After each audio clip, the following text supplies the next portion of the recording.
Hey everyone, good morning. We're just going to wait a few minutes for everyone to jump on to the session, so just hang tight and we'll be getting started fairly quickly. As you can see from the slide in front of you, this is a webinar on creating customer-centric teams. So if that's what you expected to see when you came in, then you're in the right place. Otherwise, maybe not.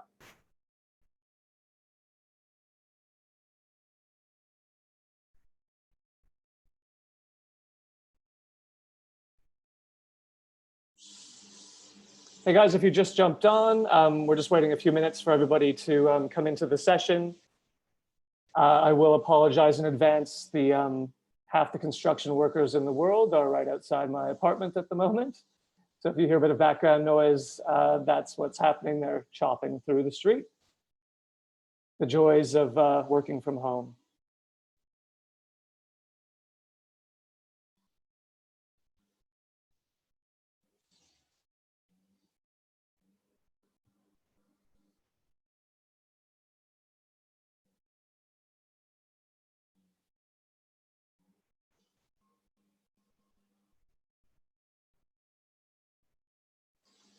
Hey everyone, if you're just joining us, we're just waiting for a few more people to join us. Apologies for those of you who have heard me say this multiple times now, but we'll probably get started in around 1 minute or so.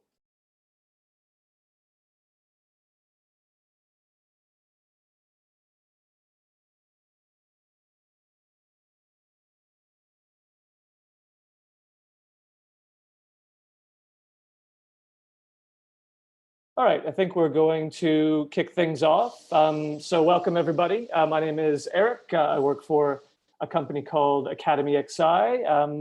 Before we get into the session, I'll just give you a bit of info on who we are and what we do, who I am, so that you'll kind of understand the background that we come at customer centricity from, why it's important to us, etc. So in a nutshell, we train teams in design, digital, and data. So we've got a B2C side of the business, so we teach individuals in those spaces. And then we also teach teams inside corporations, inside government agencies, and inside nonprofits.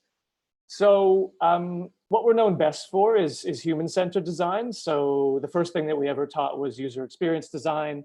We also teach service design. Customer experience is a new area as well. And so customer centricity is sort of all tied up with the world of human-centered design. Putting the user at the core of the design process is what HCD is all about in a nutshell, and customer centricity sort of falls out of that. And so yeah, it's a subject that I'm very passionate about personally as well. Just coming back to us as some of the companies that we've worked for. And moving on to the sort of agenda for the day or for the session. So first I'm going to talk about what customer centricity actually means, because a lot of people bandy the word or the phrase about, but I've found through my research that often people don't really know what it means, or they mean different things by it. So that's kind of what I'm going to be tackling first. Then I'm going to be talking about who can be customer centric. Within an organization, is it sort of a structural thing company-wide? Is it personal? Who can do it? And then I'm going to talk about so I'm trying to keep this session as sort of on the tools as possible. So these scenarios that you see are all scenarios that most staff members, particularly frontline, like customer-facing staff members, will deal with on a regular basis. So I'm going to be running through these scenarios and then providing tools for helping you or your team respond to that scenario in a customer-centric way. And then at the end, I'll just talk a little bit about the benefits of customer centricity broadly, both to the company and to you as an individual or as a manager as well. So before I jump into that content, I just want to talk about me a little bit. So yeah, my name's Eric. I'm head of partnerships at Academy XI. So I head up the B2B side of the business, so the team training side of the business. And in terms of my background and how it relates to customer centricity, so I was in a former life I've had a few former lives, a hotel concierge, mostly for Hyatt and Sheraton, which I actually credit for most of, well, any success that I've kind of had in my career since, because hotel concierges, in my opinion, are sort of like the customer service kind of like holy grail to hold up, where you find a way to say yes to the customer no matter what. And you think outside the box. Like I used to have like 2 phones on my head all the time, crazy questions, and you find a way to do it. And to the extent that Apple actually modeled when they were creating their Geniuses, their Apple Geniuses, to be in their stores, which most people will have encountered at some point. They actually based the Genius sort of model on hotel concierges, because that they did research and they found that that was the type of staff member who did the most to go above and beyond and be customer centric. So, so that gave me a great grounding. Then I moved into sort of the creative agency, digital agency world. So, you know, digital marketing, that sort of thing. And in the marketing space, and this will all tie into customer centricity actually, in what I think is a bit of a neat way. So there, you know, it's all about understanding your customers at a deep level, or your clients' customers, so that you can, well, sell to them, to be honest with you. And, you know, understanding what channels they use, understanding the lifetime value that they will provide to you as a business, and then using that information to build your business around, or to sort of build your client's business around. So, so I did that for about 7 or 8 years, and then I've been at Academy XI for about 1.5 years. And in that time, like, I'll be honest, I didn't even know what service design was before I started at Academy XI. I was very familiar with UX, but service design itself and CX I knew a little bit about, but I've kind of come to love it. For anyone who isn't familiar with service design, it's exactly what it sounds like. It's designing services within organizations, or fixing them, optimizing them to improve the customer experience. So it's very much a human-centered design job and activity. It's getting massive traction inside companies at the moment. Unfortunately, though, it's often a bit of a black box job at the moment, where someone inside a company will be doing it, or a small team, but a lot of other people don't really know what they do, which is a shame. So I've become a huge sort of fan and proponent of service design since I started at XI. The reason I sort of mention those things is, as a bit of backstory, I've spent the last few months building, along with my team, a customer centricity course. And as with any course, a lot of research comes into it. And the first thing that I kind of discovered in the course of this research was that, as I've alluded to, people mean totally different things when they say customer centricity. So I've kind of, and this is just my take on this, but I've kind of like divided it down into 3 spaces. So if you look at videos, like if you literally type into Google, like, what is customer centricity?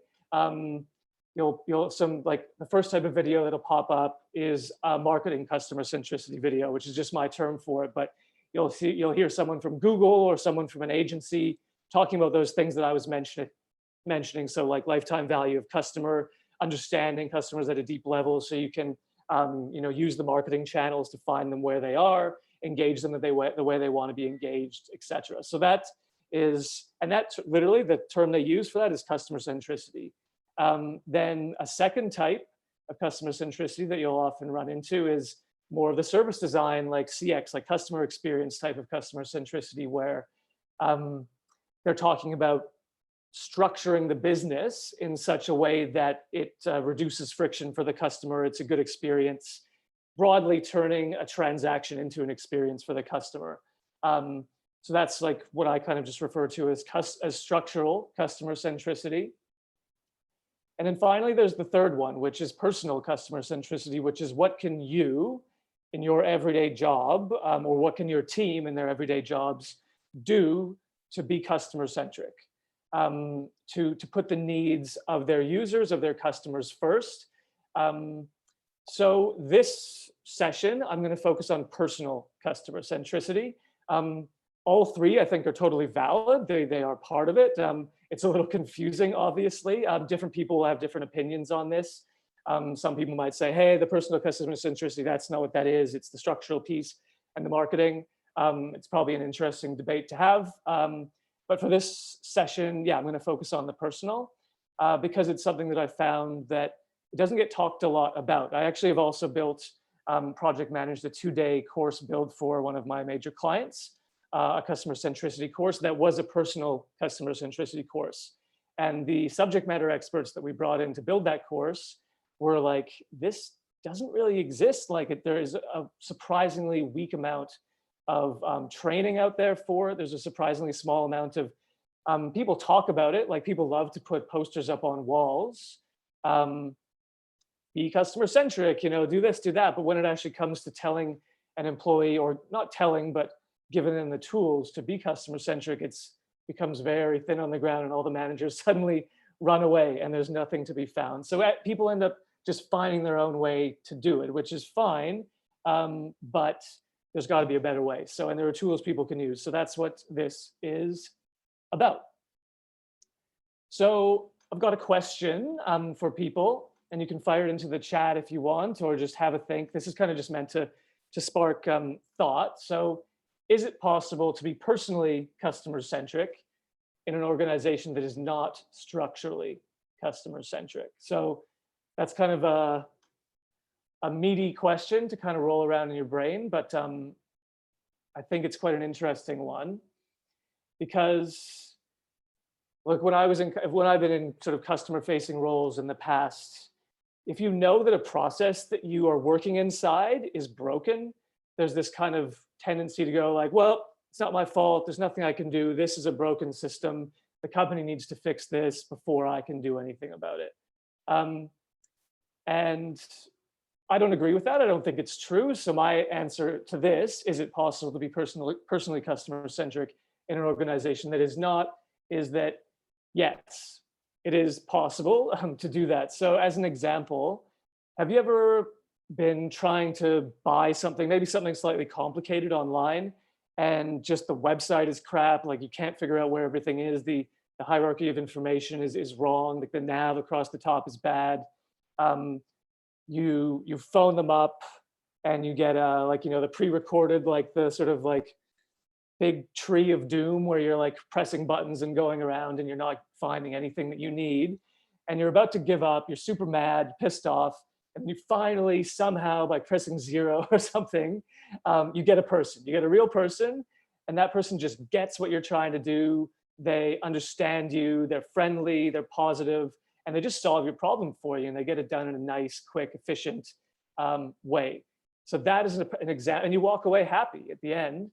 And that's an example of somebody who is being personally customer centric inside a company that has a ways to go in terms of structural customer centricity. So it can be done. It's obviously not the ideal scenario.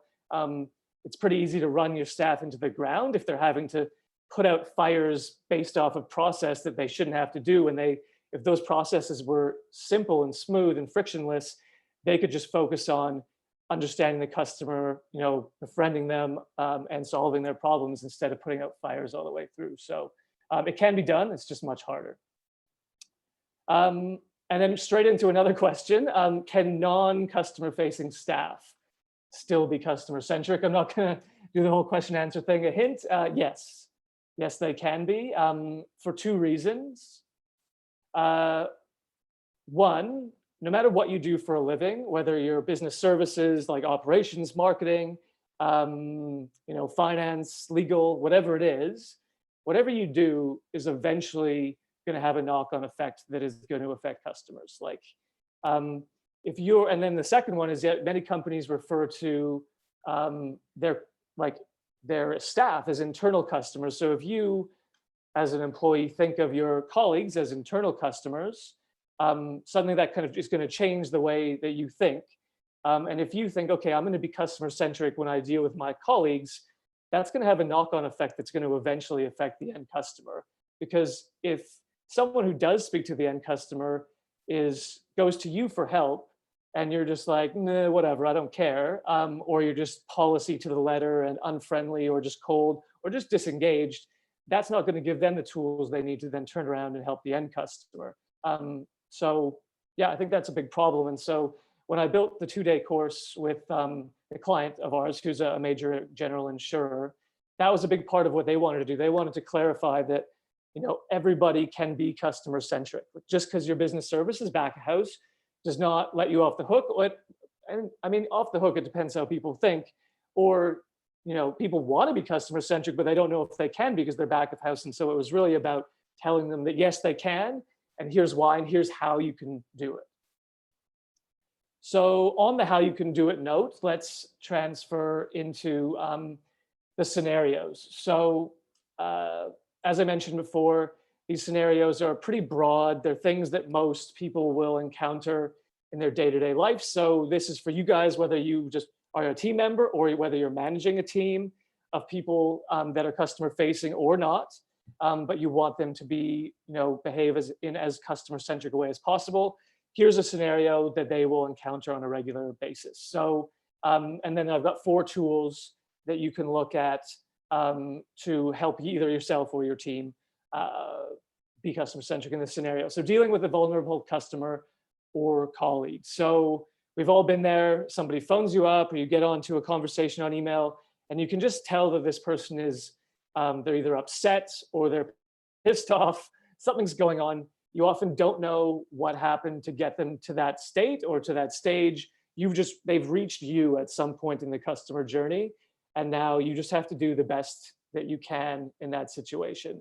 I mean, they might not even be a vulnerable customer, just really any scenario where you're dealing with a customer. So the first one that I would encourage you guys to think about is understanding your biases. So there are a ton of different types of biases that can creep into the way you interact with customers or colleagues. An example of one is, say you are a salesperson on a telephone salesperson. Someone phones into you off of a marketing qualified lead, and they are interested in the cheapest product that you have to offer in your suite. It'd be very, very easy for you as an employee to think that, oh, maybe this person's a bit of a cheap ass, to be honest. They're going for the cheap product. And by making that assumption based on that bias that people who are interested in the cheapest product are, don't have money to spend or they're a bit stingy.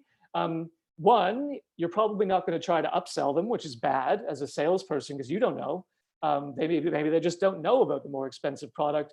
And 2, you're going to deal with them in a way that they probably don't want to be dealt with. Some condescension might creep in, things like that. So, I mean, it's a very difficult one to do because everyone has biases. They're part of being human. It's going to happen, but if finding out what those biases are, at least the awareness piece is a first step towards combating them. So the 1-day course that we built for this goes into a bit more detail on how to do it in the interest of time. Just that awareness of, these exist. Have the conversation. Like if you're a manager, sit down with your staff and sort of, hey, let's dig into these. Like what kind of biases might we dealing with? That's a recurring theme with a lot of this stuff, is just have the conversation with your team. Because it's the things that sit in the background and they annoy people or they're doing them and they don't know it. And just bringing it in, like sort of shedding light on it is a big step in the right direction. So the second one is communication styles. So again, communication styles is one where everyone's got a framework for this. Different people will, talk about it in different ways. The main one that we talk about is, there's 4 main communication styles. So let me just pull those up. So it's, analytic. So someone who is thinking, very concisely about a problem. They want the information. And then you got someone who's emotive and wants to, deal with somebody emotionally.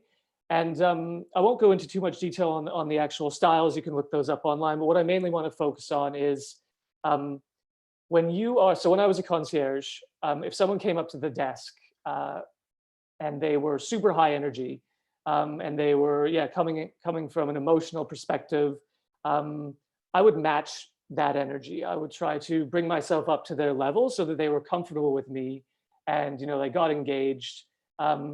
Or on the other hand, if they were there to solve a specific task and they just really wanted the information, or if they were quiet and maybe an introvert, I would talk to them that way. I wouldn't I was very careful. I didn't want to change my personality, but I thought I could mirror them a little bit and bring my tone up or down just to meet them where they were. And I think that went a long way towards, people feeling comfortable with me and engaging with me more. And I think that is really a valuable thing to do. Interestingly, with the concierge piece, because I would deal with tourists who were like, "Hey, I want to see the city," and then I would deal with business travelers who were like, "Hey, I'm late for a meeting. Where is my meeting? Hey, I need you to book a meeting room at last minute. I need these files printed out." Like those are very different people.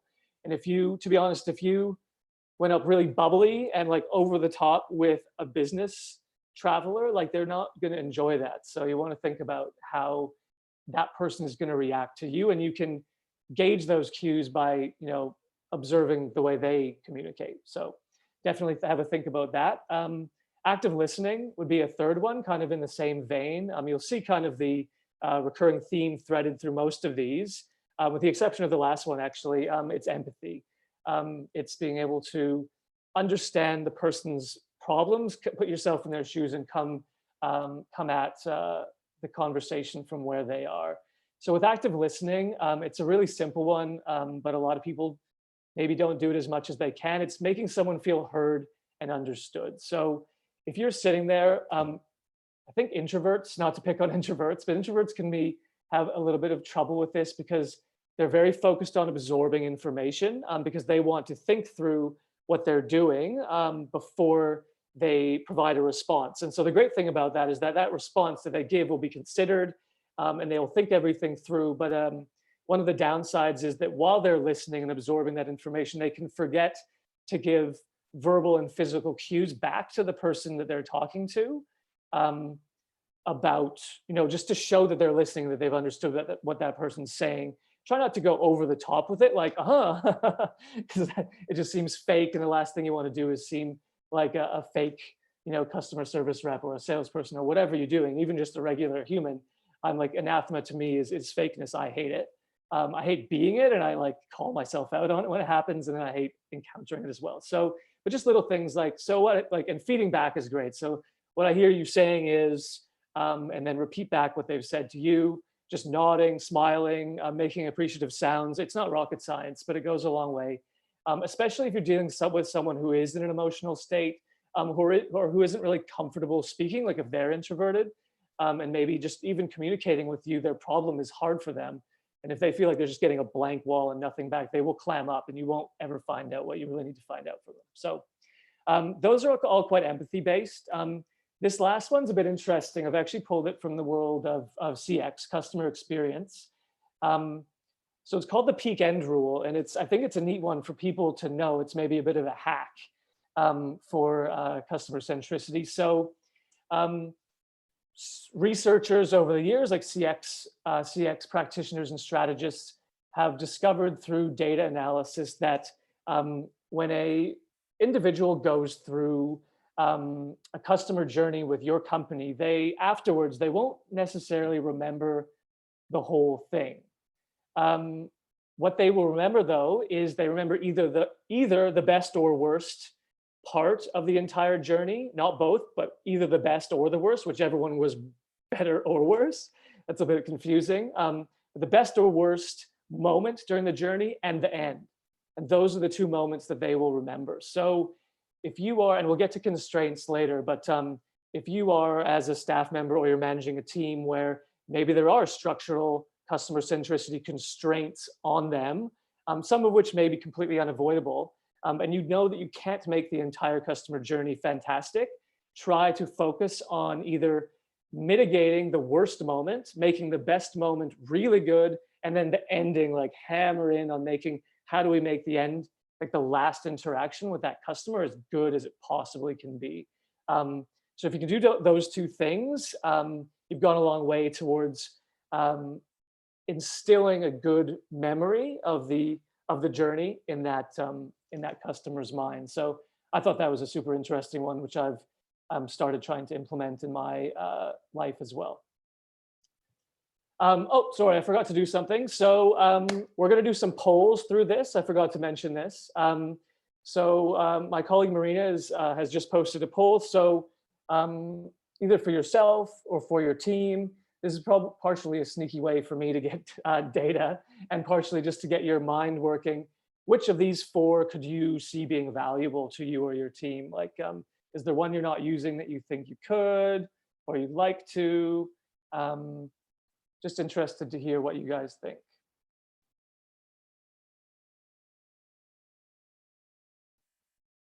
Some of them, it might be one that you already use that you find really valuable.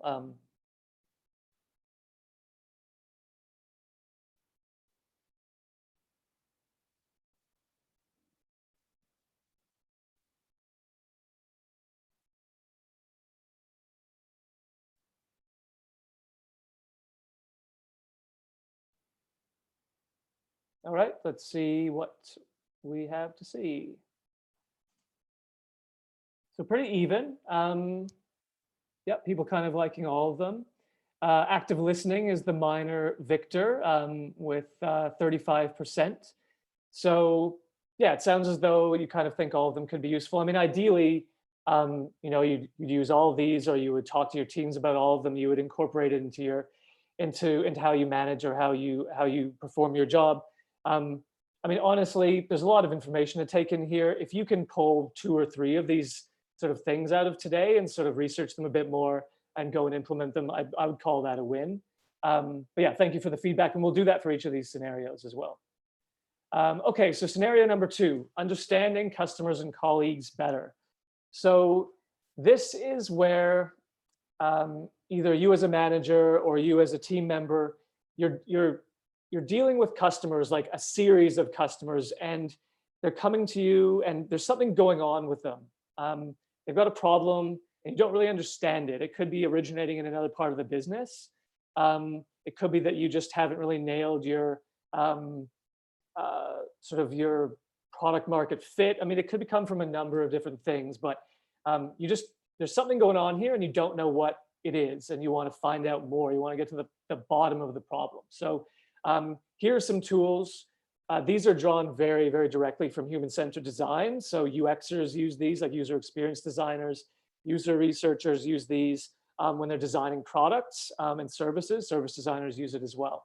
But they're very usable tools. I'm a big champion of like more people using these, and I think you can as well, to find out what's really going on. So the first is 5 whys. So this is a common questioning technique. It's exactly what it sounds like. If you have like a 5-year-old cousin who just goes, or like the cousin, probably a niece or nephew, who does that really annoying thing where they go, why? That's literally what this is, but done in a more adult way. So what it is often when somebody tells you something like, hey, my problem is this, they will often have told you the symptom of the problem and not the origin of it. And so you can go around solving symptoms all day, but if you don't solve the original core root problem, they're just going to keep popping up and it's just going to be Band-Aid solutions. So what you're trying to do here is get to the root of the problem by keep asking why, literally. So like, oh, this is a problem for me. Oh, why do you think that is? And they'll go, oh, I don't know. And they'll go back a little bit further in time. So usually what you're trying to get them to do is move backwards or down towards the base. And often they won't know, like they won't even realize what the actual root problem is until you get right down to it. So I would really encourage you guys to, I'd love to give examples of all these, but just time not permitting, shan't. But love to share more with you guys later on if you're interested. So that's a really great tool to arm people with, super simple, and you just keep getting down, and research has found that 5 is sort of that magic number where you actually get down to the root cause of a problem. So that's one. These all kind of work in a bit of a flow. So say you had you'd done this with a number of customers, done a bit of research, then you've got all this research and it's sort of floating around in space and you don't really know what to do with it. A great thing to do with it is empathy mapping. So this is a 1-page template. You can find them anywhere online. Download it. You can do it as a team. You can do it individually. Basically take all this information you've just compiled and you put it onto this map that tells people tells you what your customers are thinking, feeling, saying, and doing during the customer journey with you. And this is just a really good way of clarifying what's going on with them, trying to dig down. It's also a great way of sharing that information with other departments or other people on your team. And it really sort of adds some clarity and some rigor to the research that you've done. The really interesting thing to look for is when what they're saying and they're doing, for example, are different, because they may be telling you that there's a problem, but then the actual thing that they're doing, it's not the real problem. And you can start to figure out the discrepancies there by making this map. So I super encourage you to use that. And then following on from that, I've mentioned a few times now customer journey maps. This is kind of sits at the core of a UXer's, like a user experience designer's job, and a service designer's job as well. But again, big proponent of these. I think anyone can do them. They can be very complex. You don't need to do that, but even just a very simple high level one.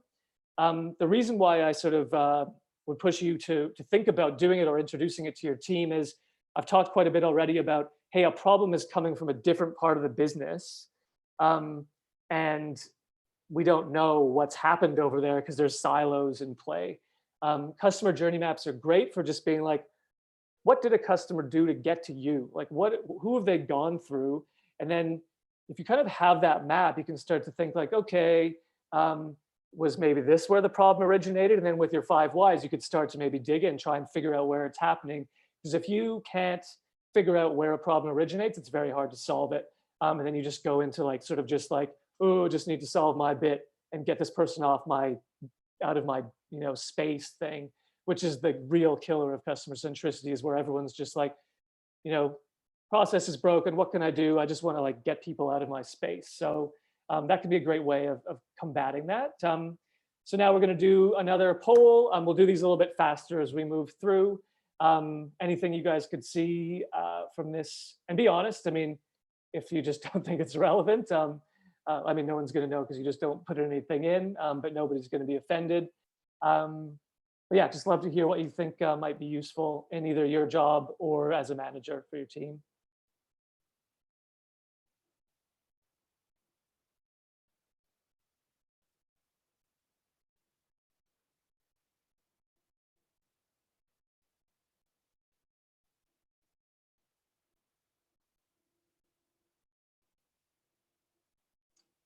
Okay, so again, pretty even, but empathy mapping, I'd say, is the clear winner here.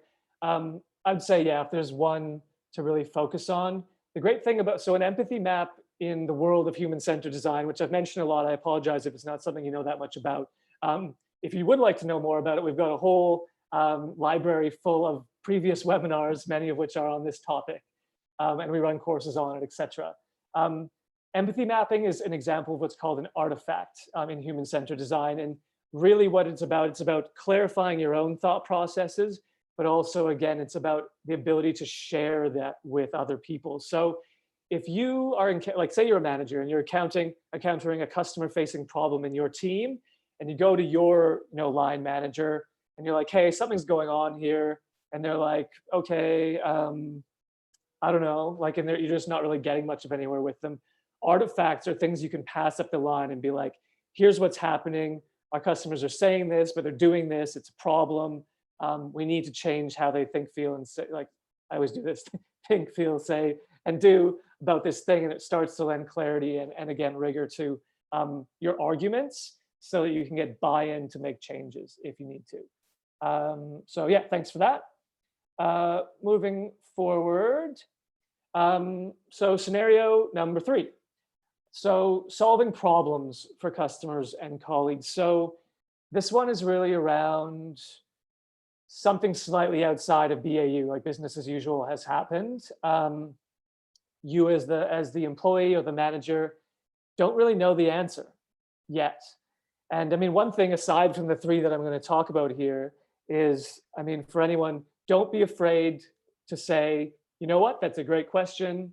Let me go away and get more information for you. Because the worst thing that you can do is, I find, is to try and, I mean, you'll reach a point like, you've got enough information, suddenly you don't. You need to know that line. And then you need to go, I need to go away and find out more about this. And I found that if I did that quickly and sort of, confidently as a concierge, people go, great, this guy cares about my problem. He's going to go away. He's going to talk to the people he needs to.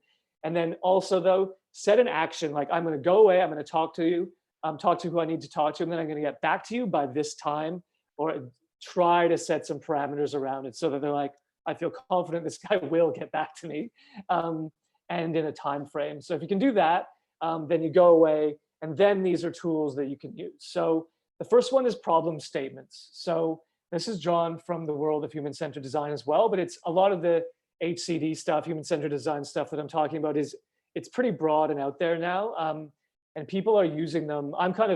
I'm overall, I'm a huge champion of like democratizing and demystifying human-centered design, and these tools are useful for everyone. So, and they're starting to gain traction. A lot of the people use them as a little bit of secret weapons, and it doesn't hurt. It makes you sound kind of smart and very forward-thinking if you roll them out. So a problem statement is what it sounds like. It's writing out the problem that is being faced by the customer or the internal customer, your colleague as well. And you'll find this is a really useful exercise for you to do, because the last thing you want to do is, you go to your manager, you go to the colleague that you need to talk to, and you're like, hey, there's a customer that's got a problem. They go, oh, what is it? And then you go, and then suddenly you're fumbling, and you have that one moment in time to really communicate that problem well, to get someone on board, so that they can help you, and then you can like work as a team to solve that problem. But if they don't understand it, they're going to be like, yeah, sorry, I can't help you, man. So writing it down in advance, great exercise for you. And then again, you can share that around. So even instead of going and saying it verbally, you could share that up to your manager. If they're time constrained, you go, hey, I'm facing an issue, here's the problem statement. And they go, wow, this person took the time to really write this out and think about it. If it's a small problem, maybe spend less time. If it's a big, wicked problem, spend more time. But definitely recommend making the effort to do that, because it just really lends clarity. So now say that you've got your problem statement. Now, this is another thing that is sort of modified by us in the one-day course that we run from another HCD tool, which is called an actor ecosystem map. It's a really simple map. Literally, someone could write it on a piece of paper. It's just like, you as an employee, who do you have inside the company that you can go to for answers? So customer had a problem. Who can I go to? And it doesn't have to be official channels. In fact, I'd actually almost recommend it be unofficial channels. So like Debbie in accounting, she knows a lot about this. She goes on the map. So-and-so from finance, like we're good friends. He's really helpful. He's willing to go the extra mile. I'm going to go talk to him. And then you've got the additional, like the formal channels as well. Ideally, you would have this done before, like you just have it, it's there. And so while you're on a call with a customer or you're dealing with a team member, talking to a team member who's brought a problem to you, you're going like, okay, I don't know this, but so-and-so can probably help. And, without sort of dragging yourself away from the problem at hand and from listening and active listening to the person, you can start to think about who you can go to. You could even include them. You know what? I'm going to go and talk to my colleague, even name them. I'm going to go talk to my colleague Frank about this, and we're going to get this sorted out for you. Suddenly the person's like, wow, he's going to go talk to Frank. It sounds silly, but they're like, a team is on this now, and that doesn't hurt. And just knowing who you're going to go to and thinking about that, who can help me here, super important. Problem ownership. This is a really interesting one. If you're a team, like a leader, this is a really interesting thing to talk about with your team. Are they actually empowered to solve the problem, or are there constraints they need to be aware of? And they may be totally viable, but are there reasons they cannot solve this problem for the customer? There's no right or wrong answers here. It is the way it is, unfortunately. I mean, the structural customer centricity piece comes in, but knowing what those inhibitors are so that you can either find a workaround using your own tools that we've been talking about and your own ingenuity, or just saying like, unfortunately, this is not something I can solve now. So it's a pretty hard conversation to have with your team. But if you do, some really interesting things will come out of it, especially if you are in a position where you want to start recommending process changes to your boss to make things better or to make yourself look good. Because people like people who are thinking that way strategically, that's a good way to get promoted. And the people who know the answers to this stuff, like, hey, this one form is a real blocker for me.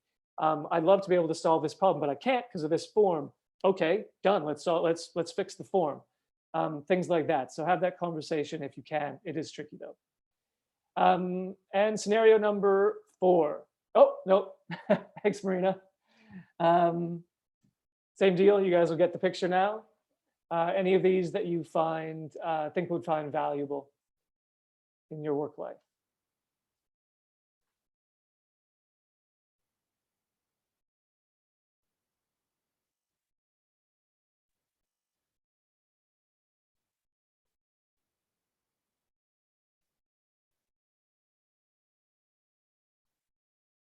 Okay, let's see how we did. Again, pretty even split. So we got problem statements for the narrow victory. Again, yeah, I think really, really important tool. Um, Something that it has multiple uses. And I mean, you're seeing a recurring theme here where it's lending clarity and rigor to what you're doing.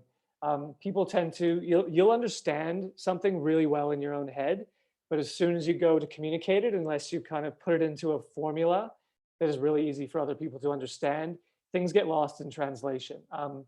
Coming back to the whole communication biases thing for in some cases. So yeah, great one.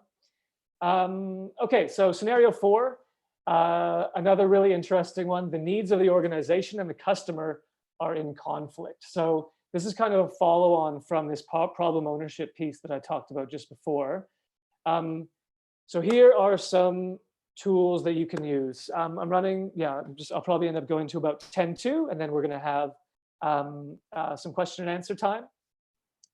So analyzing constraints, that is the first sort of tool or skill that I would encourage you to think about. So it kind of relates back to some of the things I've been thinking earlier, but now it's about maybe you're looking at the customer journey map.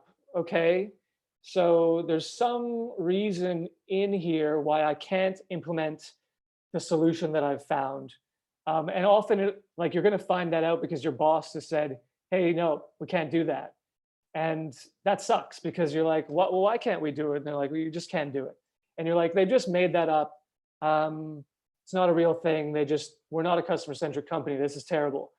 And that could be true, to be honest. It might just be that there's a real problem in the company and you aren't customer-centric and people don't actually, unfortunately, care that much about the customer. That does exist. I don't think it's the norm, though. In general, people do want to help the customer. They want to do the best they can for altruistic and for personal reasons, because dealing with angry customers sucks. But honestly, like often there is a real reason why the solution can't be implemented, but it's super complicated. Maybe the manager doesn't even understand it. It's buried in the process, the structural customer centricity stuff. It could be policy related, could be, like it could be something to do with the Royal Commission, like depending on what you do, who knows? But if you can try to find out, analyze the constraints, try to get to the problem, it'll make you as an employee feel better. You'll be like, okay, there was a real reason for this. And then if it isn't that wicked of a problem, then again, maybe you can start to look at solving it. You could talk to your manager about how we could, instead of just dealing with this over and over and over again for a customer, why don't we try and solve it? You'll be getting that recurring theme from a lot of this stuff as well. Second one is finding a win-win. So that practicing the art of compromise to find the best solution for all parties. That's just me reading off the slide, but if you can, as an employee, as a manager, whatever it is, try to find that win-win. It could be the thing that is least bad for all parties. And when I say all parties, I mean the company and the customer usually. Could be a partner, like a channel partner as well. It could be a colleague. There's a whole bunch of different scenarios. But if you're able to find that sort of sweet spot where it's just the best scenario and it's all about compromise. So it's super hard. The people who don't do well at this are the black and white type people who just need something to be one way or another. Being empathetic helps here, very difficult to teach, but if you can find, okay, it's sort of marrying that empathy with the analytic feel as well. So if you're like, well, this person's really going to hate this person's only going to hate this a little bit. This is probably the least of two evils here, and it's good for the company, or the other way around. I mean, there's a ton of different ways you can break it down, but just getting that into your mindset of like looking for it. You might not find it, but look for it all the time and try to get your staff to look for it too. And then the last of the tools or the things to think about, whatever we're calling these, is KPIs. So I have a lot of discussions with clients about this. So in a lot of cases, KPIs, so key performance indicators, are often legacy. They're often kind of left over from quite a long time ago, or they've been developed very strictly with sales goals in mind. So let's take an example. Say you're a call center worker, and someone comes in like me, does a one-day course, and says, hey, you should be empathetic, you should be customer centric, and then goes away, and you never hear from that person again. And then you go and you look over at your KPI, and your KPI says time on call. You can't spend more than 5 minutes on a call with a customer, or you're in trouble. Which one of those things do you think that person is going to do? So you need to take a really hard look at your KPIs and ask yourself and the team, do these KPIs encourage or discourage customer-centric behavior? Because there is often a scenario where it discourages it. You're actually being incentivized to not help the customer in the best way that you can. Constraints do come into this, but you need to have that conversation, because again, you put your employees in this scenario where it doesn't make sense. They're working in a system that is crazy to them. They're like, I got these KPIs, I'm being told to be customer centric, I'm being pulled in two directions. The company doesn't know what they want. Customers are confused. It's really the worst when you don't understand where you stand. That's a bit confusing, but yeah. So if you can solve it, if you like, I'm a big proponent of bringing like KPI empathy. There are ways to do it. Some of these tools are part of that. I think it's a huge shift that companies as a whole have to make. Not a problem you're going to solve overnight, but have that difficult conversation. A lot of this stuff is about elephant in the room conversations, both with your exec level and with your team, with everybody. So that brings us to the end. Oh no, I forgot about that. That does not bring us to the end of the scenarios. I'm running long on this. I apologize, guys. Very quickly, which of these tools do you think can be most valuable to your team?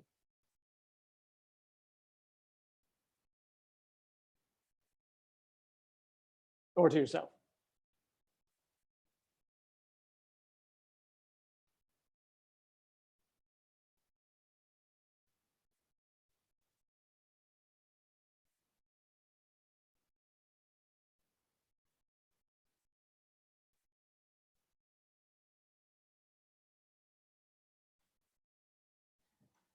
Okay, finding the win-win. The middle one is again a close or a tight victor. So yeah, it's just, I would say, just to double down on that, just thinking that way. It may not happen, but think that way. Just try. Just that effort. A lot of the effort is a big part of this. And I'll be very quick with this one, both because we're running out of time and also because this is the hardest one. I'm not a psychologist. I'm probably least qualified to speak to this. Aside from the fact that, you know, I'm stressed out. Like COVID is a hard time for everybody. I'm trying to, you know, being as a manager, I'm being pulled in a bunch of different directions. I'm trying to, you know, spin up new courses. I'm running webinars. I'm doing all these things. And, you know, most people, their reaction is just to take on more and take on more and take on more until something breaks. So, I mean, this is the three-step process that I've kind of researched and that I find useful. Again, isn't easy, not saying it's just an easy fix or it can be done. I suck at doing this myself, but recognize the signs. So everyone has a sign or signs that they're stressed. I know mine, it's weird. My jaw starts to hurt.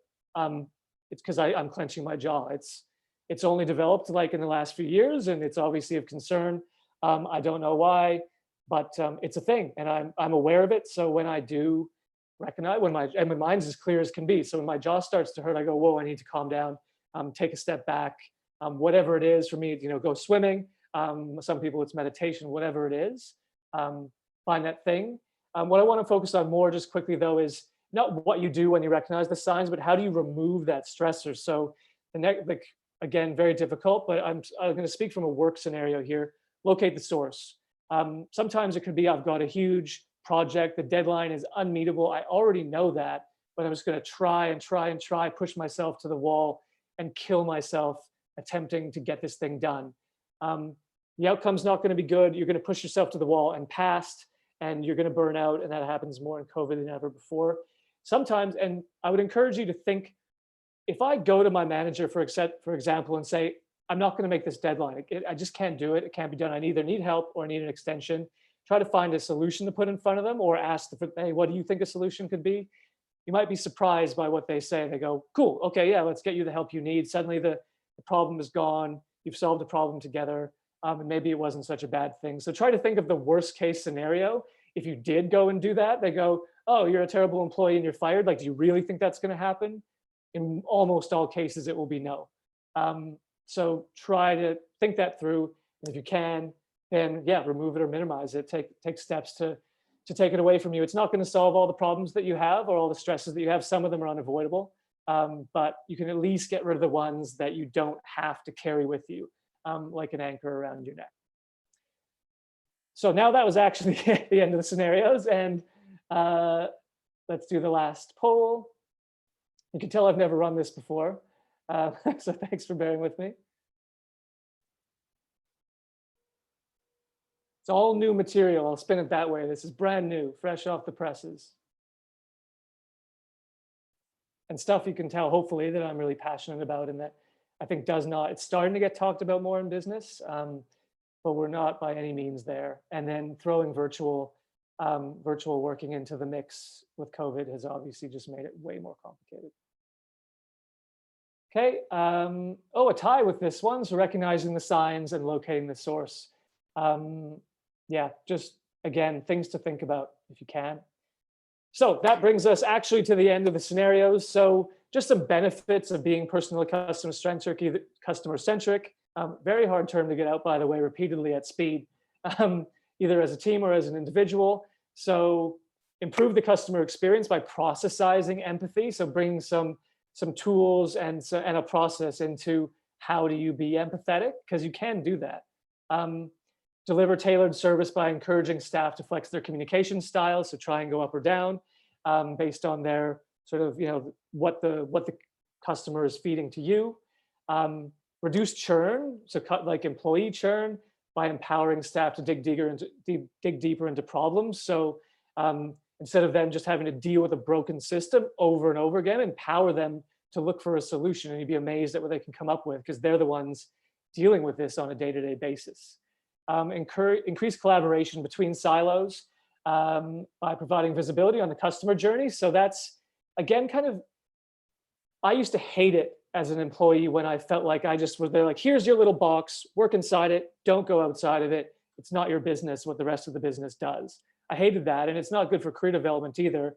If you can increase people's understanding of how the customer journey works and what the other parts of your business are doing, they are going to feel more empowered, they're going to be more engaged, they're going to give you crazy good answers to problems that you couldn't have come up with yourself if you're a manager. Create a community of problem solvers that share ownership of the customer experience. So instead of it just being like a one here, one there thing, get people working together to solve these problems. I cannot stress how amazing it is and how amazing it feels when you actually have that scenario inside your business. And then overcoming legacy processes processes by teaching staff to work creatively within constraints. So some constraints, they just exist, you can't do anything about it. How do you work around them? And that's getting people thinking that way. Just that sort of, I understand it, it's a constraint, but that doesn't let me off the hook. I can still do this, I can still do a great job. And then kicking that culture of continuous learning within the team. And that brings me to the end of my presentation. So now I'm going to stop sharing screen. And we've got some chat in here. So in the Q&A now, I should have mentioned this at the beginning, but you can fire questions into the Q&A and I will attempt to respond to them. We've got about 6 minutes left. So not tons of time, but not none. Apologies, I wasn't checking the chat as I went through. Yeah, super keen to hear if you guys have any questions. There is one in here. Any recommendations for service design training online, please? Well, we have that. So Academy XI's online service design courses, which you can find on our website. I swear we did not write that. That was just in there. Anyone else have any questions? If not, no big deal. I'll just sort of close things out, and if you have one, just fire it in there. So as I mentioned, we have a brand new one-day course that kind of digs into all of these tools and teaches people how to use them, like on the tools, both virtual or face-to-face that can be run. So if that is of interest to you, not a big sales pitch, but you can definitely get in contact. We run lots of webinars on these types of topics. If you're passionate about a certain space, feel free to get in touch. Thanks, guys, for everyone saying thank you. And if you want to get involved from a sort of content perspective, we'd love to run a webinar with you. You can write an article for us, and we'll push it out through our channels. And then finally, we will be sending out an email tomorrow that has some of this content in it, and we'll include an info pack for the course. Someone said, thank you. This is one of the few webinars that wasn't just a sales pitch. And then I immediately went and did a sales pitch. So I do apologize for that. But we are trying to solve real problems. Hopefully you can tell that this is a passion of mine. And I guess if there's no questions, we will wrap things up early for the first time ever.